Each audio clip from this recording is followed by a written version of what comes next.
Hello everyone, and welcome back to our daily discussion space. Today is a beautiful, slightly cloudy Tuesday, and it is the perfect kind of day to sit down, grab a massive cup of coffee, and just vent about everything happening on our favorite soap. We have some incredibly heavy stuff to talk about today, so let's just dive right into it. And honestly, you guys, I am still trying to wrap my head around what we are seeing on screen right now. I've been staring at my notes for the last hour, just sighing. Because if you have been watching the show lately, you know that something is deeply, deeply wrong with Sonny Corinthos. The Teflon Don. The guy who has survived mob wars, explosions, amnesia in Nixon Falls, and literally everything else the writers could possibly throw at him. But this time it feels different. It feels permanent. And it is honestly breaking my heart a little bit to watch it unfold. So let's talk about the signs. Over the last few weeks, fans on social media have been pointing out that Sonny has been having these really weird, uncharacteristic moments. At first, I thought maybe it was just bad writing or a rushed script. You know how it is. Sometimes they just write him acting distracted because they need to move a plot along. But no, it's a deliberate pattern. He's been forgetting important appointments, like massive sit-downs that a mob boss absolutely cannot afford to miss.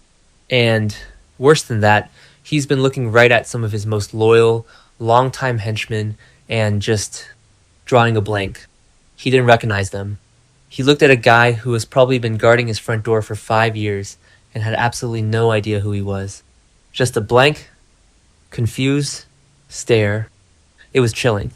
Truly chilling. And I remember thinking, okay, what are they doing here? Is he being drugged again? We all know that storyline has been done to death. But no, it's so much worse than that. So Sonny finally realizes that he can't just ignore these memory lapses anymore. He sneaks off for a secret doctor's visit. No guards, no family, just him. And the diagnosis. You guys, I actually gasped. Early stage Alzheimer's disease. Let that sink in. Sonny Corinthos has Alzheimer's. I mean, wow. What a massive, devastating swing by the writers. Part of me hates it because it's just so incredibly sad, but another part of me has to admit it's brilliant drama. Actually, wait, maybe I'm being too harsh on the writers. Maybe this is exactly the kind of grounded, human storytelling we need right now instead of another ridiculous shootout. But still, it hurts. It really hurts to watch a character who has always been so powerful, so in control of his entire universe, just slowly lose his grip on his own mind. And we have to talk about the history here. We have to talk about Mike Corbin. Because you cannot tell this story without thinking about Sonny's dad. A few years ago, we all sat through that incredibly emotional, gut-wrenching storyline where Mike slowly deteriorated from Alzheimer's. We watched Sonny struggle to care for him, struggle to make peace with him, and ultimately have to say goodbye as his father's mind just faded away. It was some of the best television this show has ever produced. But now, Sonny is facing the exact same genetic curse. The absolute terror he must be feeling inside. Knowing exactly what this disease looks like. Knowing exactly how it ends. It's just brutal. It is so utterly brutal. But the thing is, Sonny isn't just a regular guy who can quietly retire and deal with his health. He is the head of a massive criminal empire. And his timing could not possibly be worse. Right now, he is in the middle of a massive, bloody war with Jen Sidwell. Sidwell is ruthless. He is violent, he is unpredictable, and he is actively trying to tear the Corinthos organization apart. We just saw Sidwell violently confront Lucas Jones at gunpoint over Marco Rios' murder. The guy's a total loose cannon. And if Sidwell even gets a tiny whiff that Sonny is slipping, that he is mentally incapacitated, it's over. The sharks will completely swarm. And the symptoms are already getting so much worse. It's not just forgetting a meeting here or there anymore. Sonny is starting to actively confuse the past and the present. There are these moments where he just drifts away. He's been calling out the names of people who have been dead for years. He called out for Morgan. You guys, when he said Morgan's name like he was just in the other room, I lost it. I completely lost it. And he's mentioned Stone too. It's like his brain is just collapsing all these different timelines of his life into one chaotic mess. He is living in ghosts. This makes him incredibly vulnerable. Not just to enemies like Sidwell, but to traitors within his own organization. The Corinthos family is literally on the verge of total collapse. If the head of the snake isn't thinking clearly, the whole empire falls. The lieutenants will start getting greedy. The rivals will start taking over territory. It's a recipe for an absolute bloodbath. Who actually believes this is going to end well? Nobody. Nobody with a brain thinks this ends well. And where is his family in all this? They are completely clueless.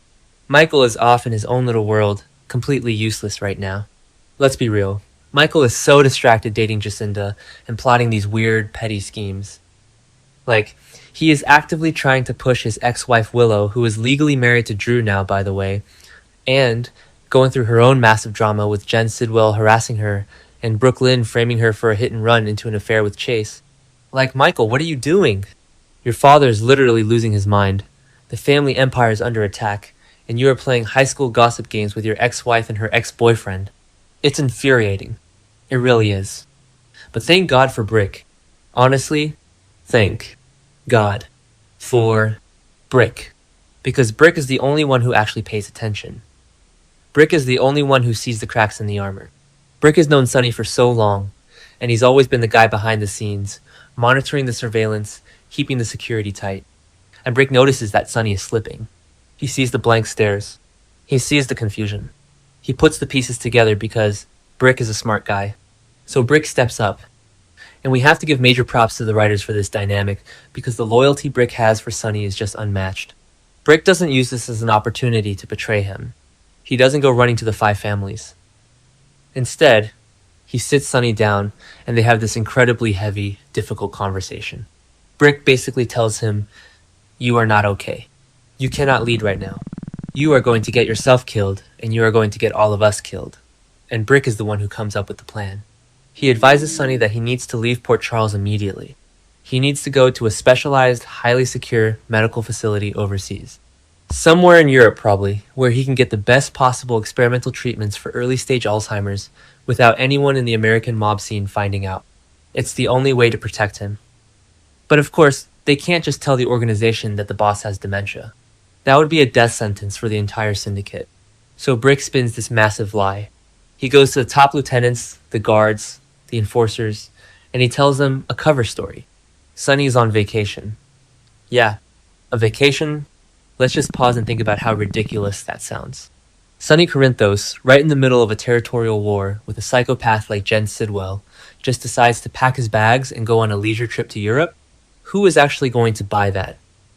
I mean, maybe the lower level guys will just nod and accept it because you don't question the boss, but the higher ups, Sidwell, they are going to know something is up. You don't just take a vacation when bullets are flying. It's such a flimsy cover story, but honestly, what else could Brick say? He had to think fast. And here is the biggest twist of all. With Sonny gone, someone has to run the business. Someone has to make the calls, order the hits, manage the territory, and keep Sidwell at bay. And that someone is Brick. Brick is temporarily taking over the Corinthos mob empire. I am just... wow. I did not see that coming, but it makes so much sense. Brick has always been the tech guy, the security guy, the advisor. We rarely see him as the actual Don, sitting at the head of the table giving the violent orders. But now he has to step into Sonny's shoes. Can he do it? Does Brick have the sheer, ruthless brutality required to keep a mob family together during a war? I want to say yes, because Brick is a survivor, and he's incredibly smart. But being the advisor is very different from being the king. And I just keep thinking about how this is going to play out when the rest of the family finds out. When Carly finds out, she's going to lose her mind. She is already dealing with so much right now. Trying to rescue Jocelyn from Windermere, dealing with Valentine, and dodging Ross Cullum. When she realizes that Sonny has Alzheimer's and Brick shipped him out of the country without telling her, oh, the explosion is going to be legendary. Carly is going to tear Brick apart, even if he did it to save Sonny's life. And Dante? Dante is a cop, sure, but that's his dad. He's busy trying to save Rocco and Britt in the British Virgin Islands right now. But when he gets back and realizes his father is losing his memory, just like Mike did, it's going to break him. I just feel like we are watching the end of an era. Maybe I'm being dramatic. Okay, that sounded really dramatic, but you get what I mean, right? Sonny has been the pillar of this show for decades. He is the center of gravity for half the characters in Port Charles. To see him taken down, not by a bullet, not by a rival mobster, but by his own failing mind. It's a tragedy. It's a Shakespearean tragedy playing out on daytime TV. And I have to wonder if this is the show's way of slowly transitioning Sonny out of the mob life permanently. Even if there is some miracle experimental treatment at this foreign facility, you don't just bounce back from Alzheimer's and go back to running a criminal syndicate. Your edge is gone. Your reputation is compromised. If people know you have memory issues, you can never project that invincibility ever again. So what does Brick do now? He has to hold the line. He has to project strength. He has to make sure Sidwell doesn't realize that the throne is essentially empty. I am so nervous for Brick. Honestly. He is stepping into a massive target zone. Sidwell is already setting traps left and right. He's harassing Willow, he's shooting at Lucas, he's causing absolute chaos. Brick is going to have to make some very dark, very violent decisions very quickly to prove that the Corinthos family is still strong. I don't know, you guys. I am stressed. I am so stressed watching this. Every time Sonny looks confused, my heart just drops into my stomach. I keep hoping he'll just snap out of it and be the old Sonny again, but that's not how this disease works. It only goes in one direction, and it's a dark, lonely direction. I guess we just have to strap in and see how Brick handles the Empire. Will he keep it together? Will Sidwell figure out the truth? Will Michael finally stop obsessing over Jacinda and his petty revenge plots and realize his family is crumbling? We will just have to wait and see. Let me know what you guys think in the comments. Are you as heartbroken about this Alzheimer's storyline as I am? Do you think Brick has what it takes to be the temporary Don? Drop your thoughts below, and I'll see you all tomorrow for another recap. Stay safe out there, soap fans.